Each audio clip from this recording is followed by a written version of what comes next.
my brain is going over time. Can you say it, or is it a secret? Hi. Thank you so much for being here. Thank you for having me. Oh my goodness, so great to talk to you. I have so many questions.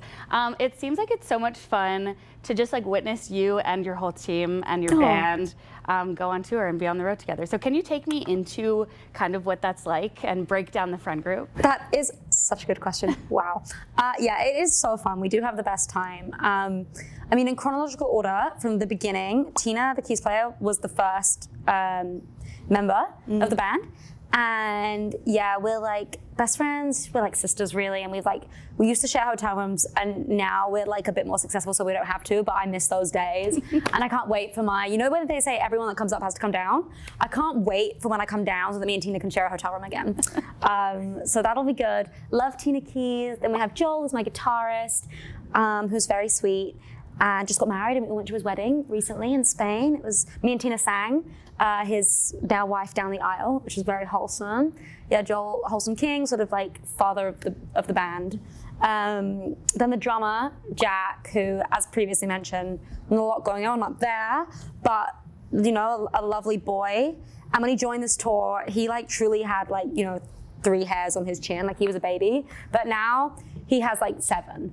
And he's, you know, like he's experienced a lot of the world. I would like to say like my touring gave Jack the ability to, you know, become a man, which has been lovely to watch, but he's arguably gone too far. So that's Jack. And then Sophie is my photographer. She's over there, and she joined, and we were friends before, and she's from New Zealand, and we were friends, and I was like, I need a photographer, do you want to come? And then now we've been touring together for like 2 years, and she is my chronically online queen. She's always ahead of every trend, and she tells me what's cool to wear and what's cool to say. So we love soap. And then we have lots of the crew, which are wonderful. We've got Stu, Nathan, Fitz, Harry's the tour manager. He's over there. He's a bad man. And that is everybody, I think. That's the group. Yeah. Yeah. Amazing. That's so great. It seems like so much fun. So many of your lyrics, I feel like it's just like feminine literature. And I also appreciate the fact that you can speak so eloquently to how disappointing men can be. Why do you feel like that's an important theme for you to cover?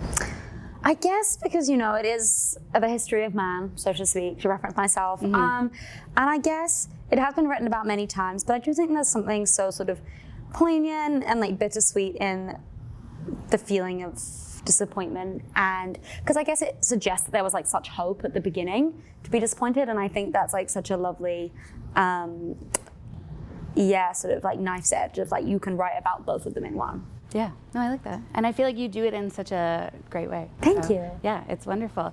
I also like that your last album is so much for the girls. And I also feel like we're entering like spooky season. So there's a lot of conversations of like covens and witches. So why do you think that metaphor is so important for your era? I guess for my last album, it was sort of the last thing. The title was the last thing that came for the album. Like I wrote the whole thing, and I sort of had the Good Witch song, but I wasn't necessarily sure. I sort of wrote it on the off chance it would be the title in a funny way.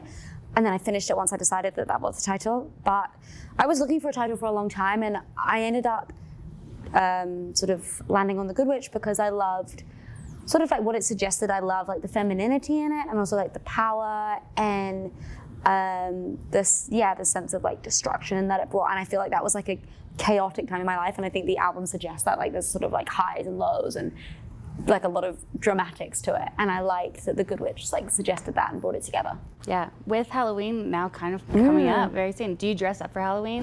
Wow, this year, funny you say that, there is a party going on, a Halloween party. Is it called Wigs? It's called Wig. It's called Wig, and you have to go wearing a wig. It's at Soph's house, and so my brain is going over time. Yeah, do you know what you're gonna wear?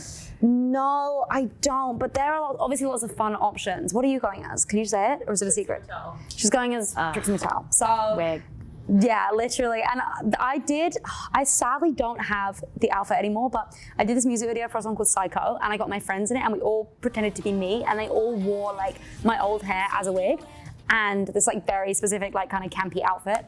And I was like, it'd be so funny if I could bring it back and like go as myself, but from Psycho music video. But I don't think I have the wig anymore. That's like, maybe you can still find one. So true. In time, possibly. Fingers crossed. Okay, I do talk to a lot of artists, and I've always wanted to know this, but I feel like you're a good person that I can ask this to. Whenever artists are on stage and they're thanking other people, they're thanking their record label. Obviously, there's a lot of references to record label deals as well. So I want to know from you what is so important about having a good record deal, especially with you being signed with Ed Sheeran? If you can break that down at all for me. That is a great question. Yeah, I guess there's like so much you could cover, but in my instance, and you know, like any working relationships, there are highs and lows, and you disagree sometimes, and that's okay. But I feel really lucky. I mean, I've been signed to Atlantic and to Ed, to Atlantic for, I don't even know, I signed when I was 17 and now I'm 24. So that's a long working relationship. It's like 7-8 years. And I feel lucky that I feel like I've been really allowed to grow and I've been really supported. And now at this point in my career, I do feel like I work with a lot of people that I have worked with now for 7 years. And, you know, a lot of them I really consider friends, and they've seen me grow up and they've seen me become who I want to become. And that's always been, I think, at the forefront of what everybody has wanted for me. And yeah, it's important to work with people that really believe in you and like believe in you having your own vision. And right. I definitely feel like I know a lot of people within my label, you know, Ed, and for one, and then other people that really do, want me to find, you know, where I thrive. Yeah. And it's so cool. And it's important to work with people that inspire you and encourage you and push you to achieve your best. And I definitely think I have people like that in my corner. Nice. And just have your best interest at heart. Yeah, that's so sweet. Your dad's a teacher. Yes. I've noticed that there's a lot of like performers and actors and things like Zendaya, Olivia Rodrigo's parents, they're teachers as well. No way. Do you think that plays a role at all into your career in any sort of way? Have you given any thought to that? Honestly, and I love my parents, my dad is the best, but like King Nick he's a geography teacher and he is like putting Bear Grylls on the big TV. Like I don't know how many, he's sort of a man of few words as well. So like I'm not sure how much crossover there is with like me writing History of Man and my dad putting Bear Grylls on the TV, but there probably is a little bit. And so there is probably some mystical magic in that. He's also like the biggest fan of music, both my parents are. So that was cool. Like he still goes to gigs all the time in Brighton where we live. And that was always cool. He always like took me to any gig I wanted to growing up. And I actually one year, I asked him for Christmas, I wanted a My Chemical Romance CD. And he got confused and he bought me a My Dying Bride CD. And those things are not the same. So, but his heart has always been in the right place and his passion has always been there. Yeah. Oh, that's so nice. Yeah. What's an artist that he listened to that you adopted? Bruce Springsteen. Oh, He's nice. a big Bruce Springsteen fan. One day we will go and see him together. Yeah. That's like the goal, but we've not managed to do it yet. Nice. Or the movie, because Jeremy Allen Scott is going to play him in a movie. And I love that man. Yeah. So I would love to see him for 3 hours. Yeah. In next front to of your me, dad. in big, yeah, next to my dad, crucially. Yes, Nick would love that too. Yeah, that's so sweet. I know you probably can't say too much about any upcoming projects, but is there any like shows or movies or TV shows that are inspiring you when it comes to writing? Honestly, I just cracked up because the thing that I've been watching the most of recently is The Walking Dead, and that absolutely will not be inspiring any of my next music. I want that to be clear, but I have been really in my Walking Dead era. But I've been reading a lot this year, like lots of different things really. This is such a sort of cliche of a artistic queen, but I read Rebecca at the beginning of this year and I loved Rebecca.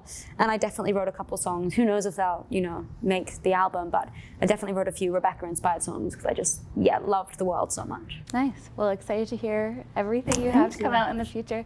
Thank you so much for taking the time. Oh, thank you. It was so fun. Thank you so much. Thank you. Like the video? Then hit the button, or better yet, drop us a comment. Then check out our latest videos here. And don't forget to subscribe by hitting the button here for more celebrity interviews and entertainment news.